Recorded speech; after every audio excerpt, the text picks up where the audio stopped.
La isla estaba en llamas. El fuego llevaba 3 días ardiendo, y los hombres que aún seguían con vida empezaban a preguntarse si algún día morirían. La ceniza volcánica era negra y espesa, y engullía a los hombres enteros, no metafóricamente, sino literalmente, pues caían en bolsas de tierra blanda y se hundían hasta las rodillas antes de poder disparar un solo tiro. Los japoneses llevaban meses esperando. Habían excavado 6.500 búnkeres y túneles interconectados en la roca de aquella pequeña isla, y no tenían intención de dejar a ninguno con vida. Y luego estaba el general. Se movía entre el fuego, el humo y los proyectiles de mortero con una intensidad que sus hombres luego tendrían dificultades para describir en sus cartas a casa. No era imprudencia. No era bravuconería para las cámaras. Era algo más profundo y silencioso que cualquiera de esas dos cosas. Un hombre que comprendía con terrible claridad que cada decisión que tomaba significaba que alguna madre en Georgia, Ohio, California abriría o no la puerta para recibir un telegrama. Visitaba personalmente a sus hombres heridos. Memorizaba los nombres de sus muertos. Se mantenía al borde del combate, tan cerca que sus oficiales le rogaban que retrocediera, y observaba el terreno, a los hombres y las armas con una mirada que parecía realizar cálculos que nadie más podía ver. Sus marines lo llamaban el viejo. Lo decían como lo hacen los soldados cuando se refieren a alguien como padre, pastor o el hombre que nunca te abandonará. ¿Quién era este general? ¿Qué clase de hombre elige liderar desde el frente cuando su rango le da derecho a hacerlo desde la retaguardia? ¿Y qué llevó consigo desde un pequeño pueblo de Luisiana hasta las playas más sangrientas de la Guerra del Pacífico?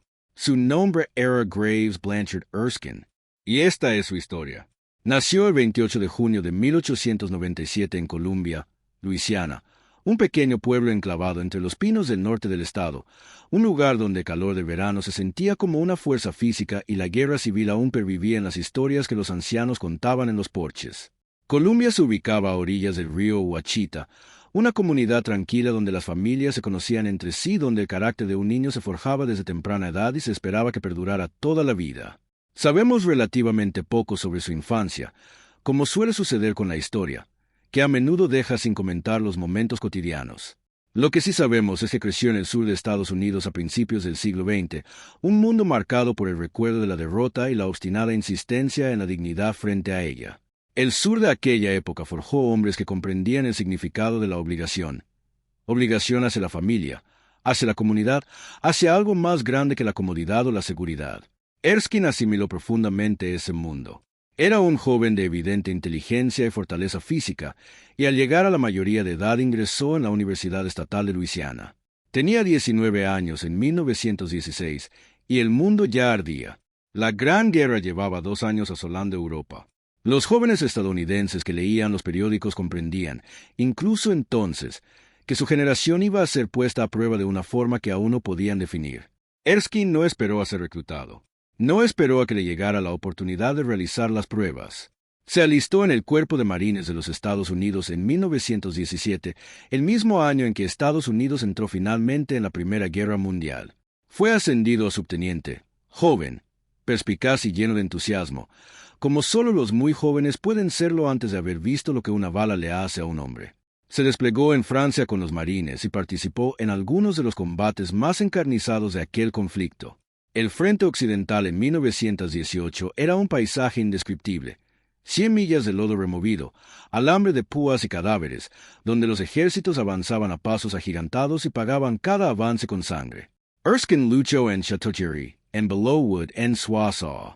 Estas batallas forjaron a toda una generación de líderes militares estadounidenses, hombres que regresaron a casa con la certeza del verdadero costo y la exigencia de la guerra. Fue herido en combate. Se recuperó. Permaneció en los marines. Esa decisión, la de quedarse, fue el punto de inflexión silencioso sobre el que giró toda su vida. Muchos veteranos de la Primera Guerra Mundial se licenciaron, volvieron a casa e intentaron olvidar. Erskine eligió el Cuerpo de Marines. Eligió la larga, mal pagada y poco reconocida carrera militar en tiempos de paz, las décadas entre guerras en las que los ascensos eran extremadamente lentos, los recursos escasos y el país, en general, había decidido que no quería saber nada más de la guerra.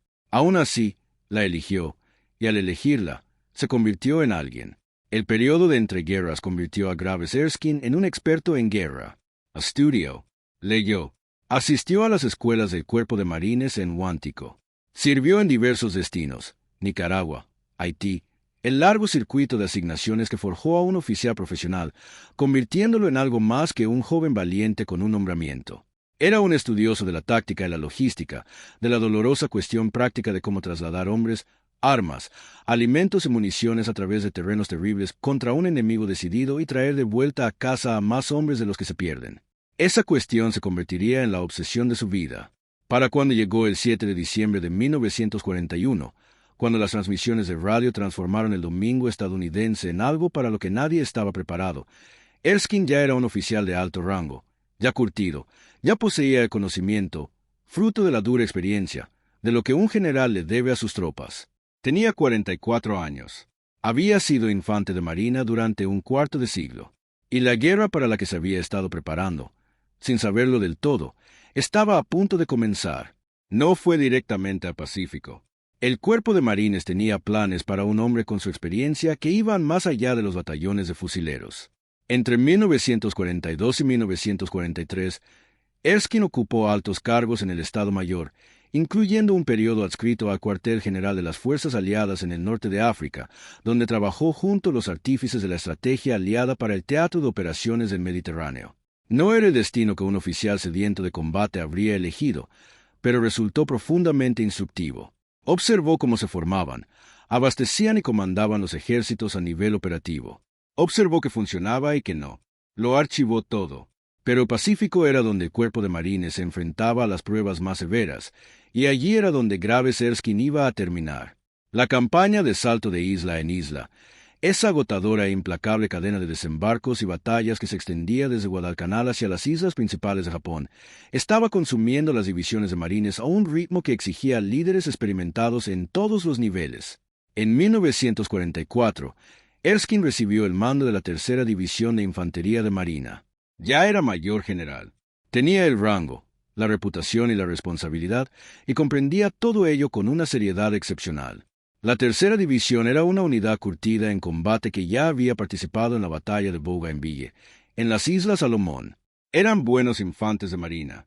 Erskine se proponía hacerlos aún mejores, más aún, traer de vuelta a casa con vida al mayor número posible de ellos, dentro de las limitaciones de combate en el Pacífico. Su estilo de mando no era suave, pero sí profundamente humano, y sus hombres comprendían la diferencia. Los entrenaba con rigor porque sabía a qué se enfrentarían. Exigía excelencia porque sabía que la excelencia salvaba vidas. Pero también se exigía a sí mismo un nivel absoluto de responsabilidad que tanto sus oficiales como sus soldados notaban y recordaban. Cuando los infantes de marina resultaban heridos, los visitaba. Cuando morían, los lloraba, no de forma ostentosa, ni para impresionar a los corresponsales de guerra, sino en la intimidad y la tenacidad de un hombre que carga con el peso de cada decisión.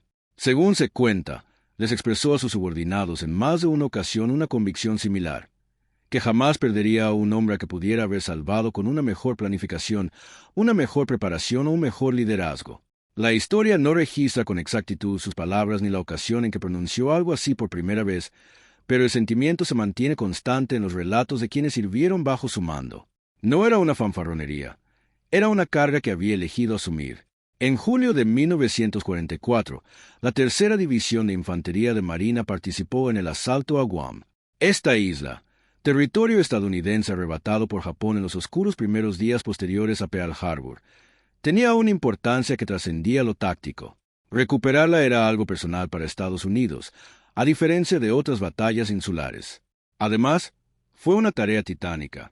Guam es una isla grande para los estándares del Pacífico, con una densa jungla, escarpadas crestas y una guarnición japonesa reforzada y atrincherada. El desembarco del 21 de julio de 1944 fue disputado desde el primer momento. Los infantes de marina se lanzaron al agua bajo fuego enemigo y lucharon hasta llegar a playas que prácticamente no ofrecían protección. La jungla engulló a las unidades enteras y convirtió cada avance en una lucha cuerpo a cuerpo contra un enemigo que no tenía intención de rendirse. Erskine dirigió a su división con determinación. Coordinó estrechamente con las demás unidades de la Infantería de Marina y del Ejército en la isla, e impulsó a sus hombres hacia adelante con la presión implacable que exigía la situación táctica. Pero también insistió en mantener las líneas de evacuación y atención médica que salvaban la vida de los heridos. El equilibrio entre el ímpetu ofensivo y el bienestar de los heridos es uno de los juicios más difíciles que debe tomar un comandante de combate, y Erskine lo tomó, repetidamente, bajo fuego, con una claridad que sus subordinados consideraban admirable. Guam fue declarada segura el 10 de agosto de 1944, aunque la resistencia japonesa continuó en la selva durante meses, y en un caso excepcional, durante décadas. La tercera división de infantería de marina había cumplido su misión. Pero la campaña que definiría el legado de Graves Erskine, la batalla que grabaría su nombre a fuego en la historia del Cuerpo de Marines, aún estaba a meses de distancia. Se detuvieron. Los informes de inteligencia no eran alentadores. La isla era una extensión de 8 millas cuadradas de roca volcánica y ceniza, con 2 montañas productoras de azufre y una guarnición de aproximadamente 22,000 soldados japoneses al mando del teniente general Tadamichi Kuribayashi, uno de los comandantes defensivos más talentosos del ejército imperial. Kuribayashi había estudiado los fracasos de las defensas insulares japonesas anteriores y había llegado a la conclusión correcta: no enfrentarse a los estadounidenses en la costa. Dejar que desembarquen. Luego, eliminarlos desde posiciones preparadas tierra adentro. Eso fue exactamente lo que hizo. 6,500 yardas de túneles, 5 millas de corredores subterráneos interconectados, búnkeres construidos para resistir bombardeos navales, campos de tiro calculados para cubrir cada centímetro de las playas de desembarco. La isla era, en esencia, una máquina diseñada para matar infantes de marina estadounidenses. La tercera división de infantería de marina sería la reserva del cuerpo para los desembarcos iniciales. La cuarta y la quinta divisiones entrarían primero, el 19 de febrero de 1945. Erskine y sus hombres esperarían en alta mar, listos para entrar en acción cuando, no si, fueran necesarios. El desembarco del 19 de febrero fue catastrófico, de una forma que ni siquiera los marines veteranos habían previsto. La blanda ceniza volcánica hacía que el movimiento fuera prácticamente imposible. Los japoneses esperaron en silencio hasta que las playas se llenaron de hombres y equipo, y entonces abrieron fuego desde todas direcciones a la vez. Murieron hombres en el agua, en la playa, entre la ceniza. El asalto no se detuvo. El valor de los marines no se detiene ante el miedo. Pero el precio fue abrumador desde la primera hora. La tercera división entró en combate el 21 de febrero. Erskine desembarcó con sus tropas en la isla y se dirigió inmediatamente a frente. Lo que encontró fue un paisaje de pesadilla, un páramo desolado, humeante y sin árboles, cubierto de rocas y cenizas, surcado por cadáveres y equipo, bajo fuego casi constante desde posiciones prácticamente invisibles. Sus hombres avanzaron. Atacaron. Sangraron. Erskine dirigía desde lo más cerca del frente que su Estado Mayor podía tolerar y a veces incluso más. Visitaba a los comandantes de regimiento y batallón en sus puestos de mando avanzados. Escuchaba. Observaba el terreno. Tomaba decisiones con la rapidez y la certeza que la situación exigía y con el cuidado que sus hombres merecían. Cuando veía algo erróneo, un plan que costaría vidas innecesariamente, un enfoque que ignoraba mejores alternativas, lo decía y lo corregía. La batalla de Iwo Jima duró 36 días. Fue la batalla más sangrienta en la historia del Cuerpo de Marines. Casi 7,000 marines murieron y otros 19,000 resultaron heridos, de un total de aproximadamente 70,000 hombres desplegados en el combate. La guarnición japonesa luchó hasta casi ser aniquilada. De 22,000 defensores, menos de 200 sobrevivieron y fueron hechos prisioneros. La tercera división de infantería de marina combatió en la parte norte de la isla, atacando las defensas mejor preparadas de Kuribayashi. Los combates se libraban a menudo a distancias que se medían en metros, no en yardas. Hombres lanzando granadas a las entradas de los túneles, ingenieros de combate sellando búnkeres con explosivos, infantes desalojando cuevas habitación por habitación. Era la guerra más íntima y terrible.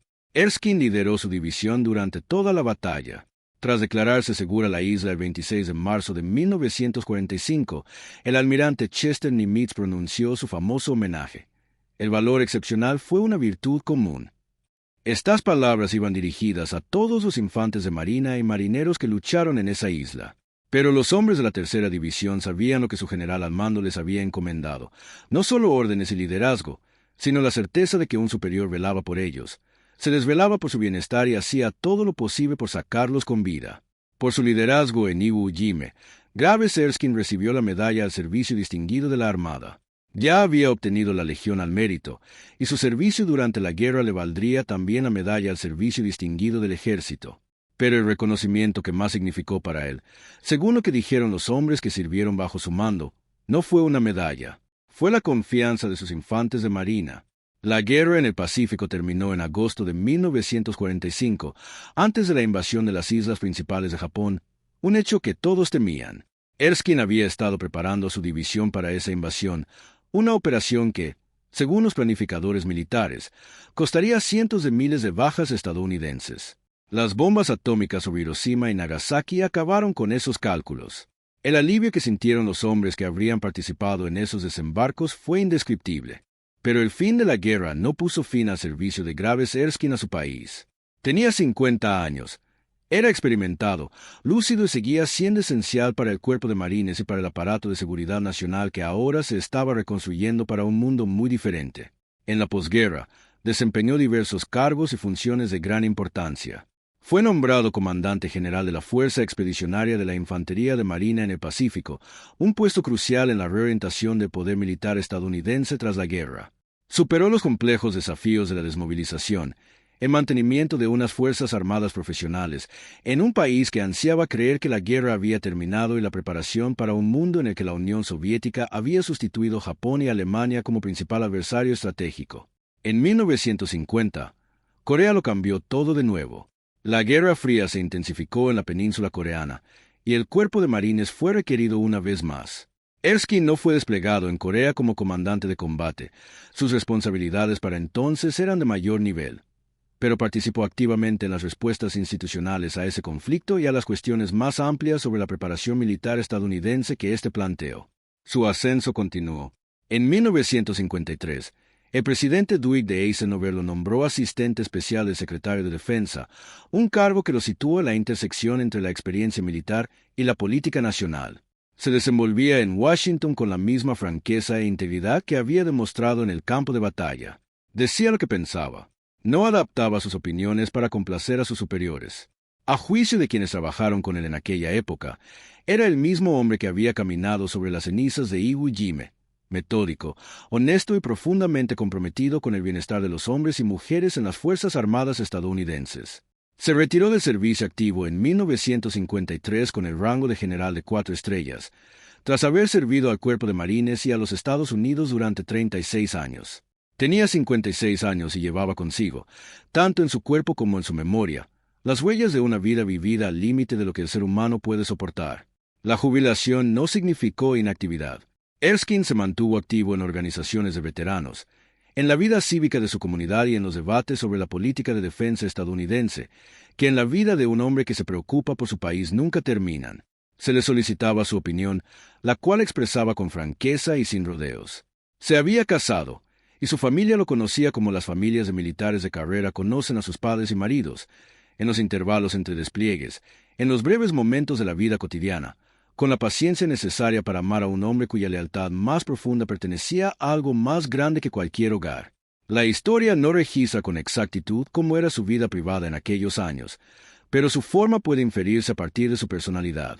Graves Blanchard Erskine falleció el 21 de mayo de 1973, a la edad de 75 años, en San Diego, California, una ciudad que siempre ha sido, en cierto sentido, una ciudad del Cuerpo de Marines, un lugar donde convergen el Pacífico, el Cuerpo de Marines y la larga historia del poderío naval estadounidense. Fue enterrado con todos los honores militares. Su legado en el Cuerpo de Marines es tanto formal como informal. Formal en el sentido de las condecoraciones oficiales y la memoria institucional, e informal en el sentido de las historias que los antiguos marines contaban a sus hijos y nietos sobre el general que nunca olvidó que eran seres humanos.